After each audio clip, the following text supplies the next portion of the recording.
సునీత కొంచెం నీ science CW చెప్తావా? కొంచెం ఇన్కంప్లీషన్ ఉంది. రాత్రి పొద్దున్నే తీసుకొచ్చి వచ్చేస్తానే. పక్కాగా రేపు తీసుకొచ్చేస్తావుగా? 100%. The next day.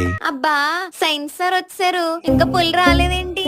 అందరూ మీ సిడబ్ల్యూ కరెక్షన్స్ పెట్టండి. ఫుల్ గా కంప్లీట్ అయిన వాళ్ళకి 2 మార్క్స్ ఎక్స్ట్రా యాడ్ చేస్తాం ఎగ్జామ్స్ లో. అయ్య బాబాయ్ 2 మార్క్సా?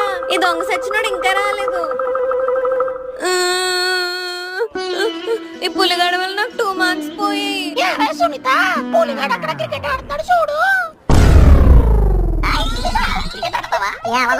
నీకు రావా? నేర్పిస్తాలే. ఇలా ఇవ్వు, ఆడతాను. సచ్చినోడా, నా సిడబ్ల్యూ తీసుకొని స్కూల్ కి రాకుండా ఆటలాడతావా? ఆటలు రేపు పొద్దున్న కల్లా